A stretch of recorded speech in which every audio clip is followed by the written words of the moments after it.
Bien, con nosotros en esta mañana don Felucho Jiménez, miembro del Comité Político del Partido de la Liberación Dominicana, presidente de la Refinería Dominicana de Petróleo. Buenos días, bienvenido. Buenos días. Hacía mucho que no les veía de cerca la cara a todos ustedes. Aquí estamos. Mire, el tema que nos obliga inicialmente es el precio de los combustibles. Hay una versión que el Departamento Económico del PRM ha dado ayer en una conferencia de prensa, indicando que el gobierno está engañando a la población porque la disminución que debió producirse al cierre de la semana pasada debió ser de alrededor de 80 pesos en el galón y apenas fue de 10 y algo, 11 pesos. ¿Cuál es la respuesta a eso? Y cuando la gasolina, cuando el petróleo ha subido, por ejemplo, un 15%, un 20% de una semana a otra, que ha pasado varias veces en el presente gobierno, Abinader y el equipo económico de su partido han dicho que el gobierno hizo mal porque no aumentó el precio de la gasolina y del diésel en la misma proporción en que lo hizo el petróleo. Vamos a hablar claro con respecto a ese tema. La fórmula yo no la conozco con detalles. Eso corresponde a Industria y Comercio, es quien lo maneja, ¿verdad? Lo manejo es la parte de la Refinería Dominicana de Petróleo y quisiera poder decir más tarde algunas informaciones respecto a la empresa nuestra. El precio de la gasolina debiera efectivamente subir o bajar y el del gasoil, si no exactamente en la misma proporción, pero guardando relación positiva con las alzas y bajas del precio del petróleo. El precio del petróleo es un precio volátil, está incluso sujeto a veces su valoración, su precio, a noticias de ni siquiera de cosas que han pasado, sino que pueden pasar. Por ejemplo, es posible que estalle una guerra en Irak o en Irán. Involucrará en el Yemen del Sur o en los Emiratos Árabes Unidos, se espera que haya un conflicto, que ya eso dispara los precios. Que la economía china va a calentarse y crecerá a un tanto por ciento, porque el ministro de Industria de allá y de Economía dijo tal cosa, puede afectar los precios. Es decir, es un producto que está sujeto a muchos vaivenes en sus precios. ¿Puede una ley de un país reflejar de manera absolutamente clara y sincera las variaciones de esos precios? Es imposible. Y en el caso dominicano, más que imposible. Porque cuando vuelvo y repito, sube como ha subido, yo a veces he dado declaraciones, pero esta semana debió haber subido a 24 pesos la gasolina y le suben 3 pesos. Y fíjense que por lo general... ¿Y eso qué genera? Entonces un pasivo, una deuda. Lo que pasa es que... En refinería, que no le toca a usted. Es que en la refinería, se ha hablado de la refinería, yo le voy a decir a ustedes. ¿Qué pasa con la refinería? Los precios de paridad que lo establece Industria y Comercio. Y a veces se establecen unos precios por debajo de los precios nuestros, de los costos nuestros. A veces los pone diferente. Cuando yo llegué a la presidencia de la refinería, yo puedo decirle a ustedes que por esa diferencia de precios se le debía de Industria y Comercio a la Refinería Dominicana de Petróleo casi 3.600 millones de pesos. ¿En cuánto anda ahora? Quizás en 150 o 180 millones. Pero todavía se le debe. Pero poco. Eso es insignificante. Entonces, ¿por qué no se bajan los precios a medida que se...? Es que no tiene que ver con eso. Es igual que leí ahí que la refinería debe. La refinería no le debe $1 a nadie. Es al revés. La refinería, fui yo a comunicarle al presidente, le va a entregar ahora en este mes, más de 2.000 millones de pesos correspondientes a los beneficios de los años 2012 y 2013. Que por cierto, los años 2012, 2013 y 2014 son los de más alto beneficio de esa empresa en toda su historia. ¿Era lo que usted tenía ahí para referéndum? ¿Cómo? ¿Era lo que usted tenía para referéndum ahí? Bueno, eso fue todo disparate que se inventaron. Vivimos de eso. Sí, pero coincide. Es un pueblo que le encanta el chisme. El número coincide. El número y la fecha coinciden. Claro. ¿No? Y usted está anunciando hoy que le va a entregar un beneficio. Claro. Un beneficio que se podía utilizar. Y a Venezuela se le van a dar ¿Cuánto 50. le toca a Venezuela lo mismo? Es que casi lo 49 y mismo. 51. Sí, casi lo mismo. Entonces, ¿por qué 59 y 41? Sí. Venezuela serán igual, el equivalente a 2.000 y pico y un poco más. Que por cierto, más al Venezuela Estado tiene Dominicano. una persona residente o ellos confían plenamente en lo que se Nosotros hace. tenemos, sí, yo quiero decirle a ustedes una cosa. ¿Ustedes recuerdan cuando en los gobiernos de Carlos Andrés Pérez se nacionalizó la industria petrolera venezolana? ¿Ustedes Los recuerdan 70. eso? Sí. ¿A qué se debió? A que los técnicos, fundamentalmente los técnicos petroleros, el equipo de científicos y de técnicos que administraba y dirigía desde el proceso de extracción del crudo, del petróleo, hasta su refinación, eran extranjeros.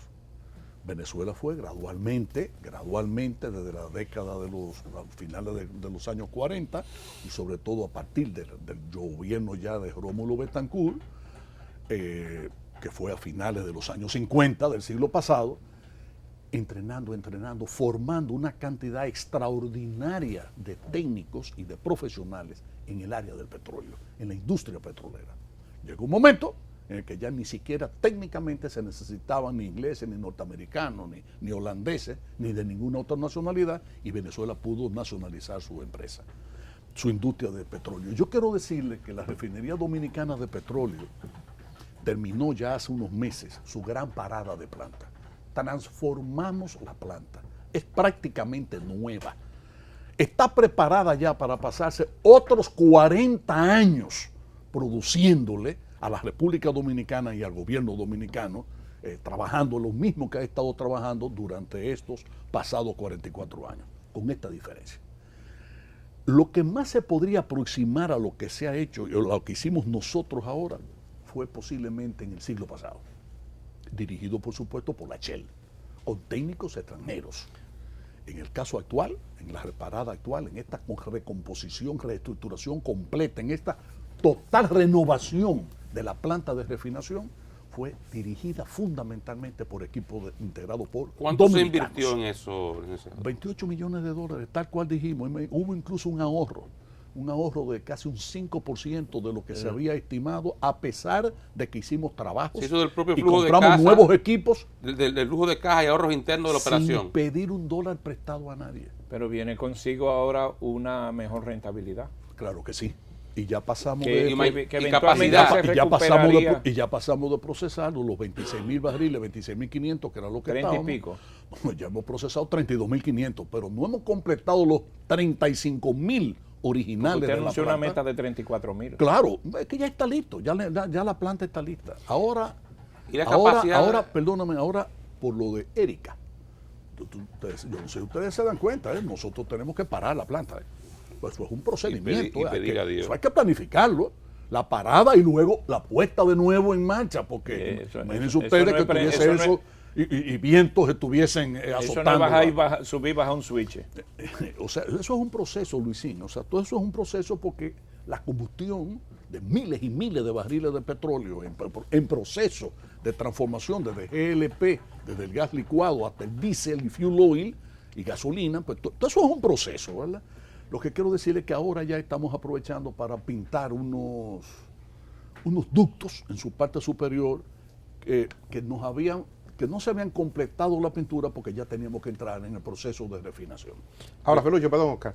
Oscar le preguntaba un asunto que me luce interesante, que creo que usted no ha respondido, por lo menos lo que yo esperaba escuchar, que era cuando se producía el aumento en el precio del petróleo, que la República Dominicana el gobierno no lograba reflejar la realidad de los precios aumentados. ¿Qué es lo que pasa? ¿Quién cubre esa diferencia entre el precio en que debe venderse al público el combustible y el precio en que se vende? Es que es un mecanismo compensatorio, Dani. Pero, ¿los fondos quién lo pone? Yo te lo voy a decir. ¿Se le debe a la refinería? Es que sí, pero no es de que el dinero de la refinería que ha sacado y ha ido a Hacienda, por ejemplo, ¿verdad? O a Industria y Comercio menos, y luego que el gobierno nos lo devuelva. No, nosotros compramos a un precio, procesamos, tenemos unos costos correctos y vendemos, pero no fijamos el precio.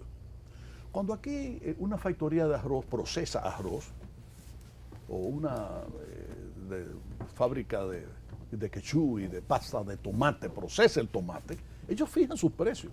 Pero en el caso nuestro no, a nosotros los precios no los fija Industria y Comercio. A veces los fija por debajo, a veces los fija por encima, ¿verdad? Entonces lo que quiero yo decir es que según lo haga, entonces se le debe a la refinería o no se le debe. En este gobierno de Danilo hemos sido nosotros a veces los que hemos pasado a deberle 20 o 30 millones de pesos, pero no es porque nos lo hayan dado, entiéndase esto, sino porque el mecanismo de compensación nos ha favorecido. Es compensatorio. Lo que yo quiero que el pueblo entienda prácticamente, señores, esto es muy claro. El mercado del petróleo es muy volátil, los precios son, y nadie tiene control de esos precios, absolutamente nadie. Y ningún gobierno de los que ha tenido la República Dominicana, ni el de Hipólito Mejía, ni el de Leonel Fernández, ni el de Joaquín Balaguer, ni el de Danilo Medina, puede reflejar absolutamente las alzas y las bajas. Porque cuando las alzas son violentas, aquí habría una revolución. Si de pronto esos choferes de carro público están comprando la gasolina, pongamos 180 pesos, el petróleo se dispara un 30% de un mes a otro, ¿usted se imagina lo que es pasarle 60 y pico de pesos de más por cada galón de gasolina en un mes? Entonces, eso que es válido para cuando el petróleo sube de precio, el pueblo tiene que tener cierto nivel de compresión para cuando es al revés. Se hace Entonces, se está haciendo un fondo. pero al final del año hay una especie de compensación. Ahora mismo te quito del bolsillo derecho, te lo pongo del izquierdo, luego te quito del izquierdo, te lo pongo del bolsillo derecho. ¿Se está haciendo un fondo en este momento? ¿A usted le consta eso? No. Lo que el gobierno de Danilo ha hecho, Permítanos, Felucio, brindarle una taza de café a Santo Domingo. Muchísimo Del bueno. Santo Domingo. Muchas gracias. Yo compré un seguro para garantizar que no, que el precio del no fuel se pague más oil, de del 65 fuel oil, dólares. del petróleo, del fuel oil, que es el de la generación. Es decir, Danilo adoptó una medida para evitar que el pueblo dominicano tenga sorpresas desagradables en su tarifa eléctrica. Entonces pagaron millones de dólares para comprar un seguro. Pues la primera vez que se hace eso en el país. Nunca antes se había hecho. Pero eso es para garantizar los precios al nivel de la generación. Pero muy puntualmente que me quedó el tema en la ampliación de refinería, en la renovación. Sí. Antes de pasar a otros temas. ¿Se amplió la capacidad de almacenamiento? No, ahora vamos a eso. La refinería tiene 3 proyectos ahora mismo en carpeta. De hecho, fui a Venezuela la semana pasada porque tenía que reunirme con Jesús Luongo, que es el director general de PDVSA. O sea, el que dirige PDVSA en su día a día. Yo no le conocía y me resultó un profesional brillante. Es un egresado de Stanford University de los Estados Unidos. La gente que cree que como que eso está dirigido por gente que no sabe de eso, sabe más que el carajo. Y ese en particular. Maduro no sabe gran cosa. No, déjate, está hablando tonterías. Lo que yo quiero decirle a ustedes. Son formas diferentes de pensar, no tonterías. Yo fui a Venezuela acompañado del ingeniero Leonel Grullón, que es el gerente general de la empresa, porque queríamos explicarle de viva voz las necesidades de Refidunza de crecer. Y era importante que se lo explicáramos a quien teníamos que explicárselo, que es el jefe de PDVSA, al director general. Porque tú puedes encontrar, incluso en República Dominicana, un técnico que sepa mucho de petróleo, un ingeniero petrolero, un ingeniero químico, un doctor en esa materia, pero no necesariamente sabe de negocio. Eso es así. Tú puedes encontrar un economista tremendo o un ingeniero brutalmente bueno en su carrera, en su materia, pero no significa, puede significar que construye un excelente edificio, pero no significa que es un excelente promotor de vivienda. Nos quedan 5 minutos y no va a decir la ampliación. Sí, no, la ampliación es muy sencilla. Fuimos allá a explicar la necesidad que tenemos. ¿Cuántos días tenemos ahora mismo? Eran 8 antes. No, yo te voy a decir, en Jaina nosotros tenemos capacidad para el GLP de 68,000 barriles. Queremos llevarlo. ¿Días de consumo qué es eso? Queremos llevarlo. Aquí se consumen la refinería tiene el 40 y pico % del mercado y aproximadamente manejamos 26.500 toneladas métricas de GLP. Entonces, la capacidad de almacenamiento del país es eso, 8, 9, 10 días. 8, 9, 10. Entonces, una de las razones es la estratégica. Es decir, este país metido en la ruta de los huracanes es imposible. Costa, la otra empresa, ya está aumentando considerablemente su nivel, su capacidad de almacenamiento, la refinería igual. Entonces ese proyecto venimos estudiándolo. Pero ¿qué porcentaje lo van a ampliar? Lo vamos a llevar en una primera fase a 250,000 barriles. Eso va a ser una inversión de alrededor de unos 60 millones de dólares. ¿Cuál es el siguiente paso? 3 nuevos tanques para aumentar la capacidad de almacenamiento de gasoil, de gasolina y de Laptur, que es el combustible de avión. Y otra cosa que vamos a hacer es ya iniciar los estudios para la licitación. Vamos a licitar el estudio para que la refinería tenga su propio puerto, es decir, que nuestra propia facilidad portuaria. ¿Por qué? Porque el puerto de Jaina no permite que la refinería descargue más de 250,000 barriles de ningún género de producto, y nosotros necesitamos tener una capacidad de hasta 500 y 550,000, porque la diferencia de costo de flete es un elemento importante. Que por cierto, cuando el PRM habla de los precios y compara con Centroamérica, yo me río, yo digo, pues estos son economistas de derecha pero no son de izquierda, o son de izquierda pero no son de derecha. O sea, hay el cerebro tiene dos hemisferios. Parece que ellos actúan con un hemisferio, pero no tiene correspondencia con el otro hemisferio. El componente del precio de la gasolina aquí importantísimo es el impuesto. Los impuestos de aquí son iguales a los de Panamá, son iguales a los de Costa Rica, iguales a los de Nicaragua. Entonces, para usted comparar, usted tiene que comparar la estructura completa de precios de un país y del otro país. Pelucho, el tema de la elección de candidaturas a los cargos municipales, ¿qué información maneja usted como miembro del comité político? Ya lo del Congreso, lo de los diputados y senadores está aclarado, pero esa otra parte que parece que se va a manejar con un procedimiento distinto, ¿qué se sabe? Yo no sé, porque ustedes mismos decían ahorita que los dirigentes del PRD no saben. Después se aclaró que tampoco los del PLD, y efectivamente tú lo agregabas, ¿verdad? Los temas ¿Qué sabe nadie? Los temas de alianzas históricamente siempre han sido manejados por los líderes. Es decir, y un equipo que trabaja con ellos muy reducido. Porque las alianzas no pueden ser temas masivos, de discusión masiva, no puede ser. Lo que yo sí creo es que se impondrán dos procedimientos. El procedimiento de las encuestas es válido, evita incluso muchas cosas y lo hacen todos los partidos. Y el procedimiento de primarias. Por ejemplo, en el caso del Distrito Nacional, aquí yo creo que va a haber primaria. Y es posible que en algún otro municipio el partido decida la celebración de primarias. Ni uno ni otro. No, vamos a ver lo que dice la base del partido, porque también eso es importante. Pero yo quiero darles una información. Este proceso electoral es vital para la historia dominicana de las próximas décadas. Yo creo que el pueblo dominicano es un pueblo juicioso y las encuestas le están dando a Danilo un 70%. Esa es la realidad. Yo no creo que de aquí a mayo del próximo año puedan ocurrir en el país hechos que desvíen mucho esa valoración que el pueblo dominicano tiene hoy. Valora a Danilo como un buen presidente, y yo le quiero decir a la población, a los dominicanos, que el próximo gobierno va a ser el mejor gobierno que tendrá la República Dominicana, pero en muchas décadas. Y que incluso el Partido de la Liberación Dominicana va en camino a presentar un programa de gobierno como nunca se ha presentado, en el sentido de no teorizar, de que no es un bla, bla, bla, un libro de intenciones, etcétera, buenas y malas, y sobre todo buenas, sino cosas muy específicas y muy concretas. Danilo tiene la ventaja de que es un presidente en ejercicio.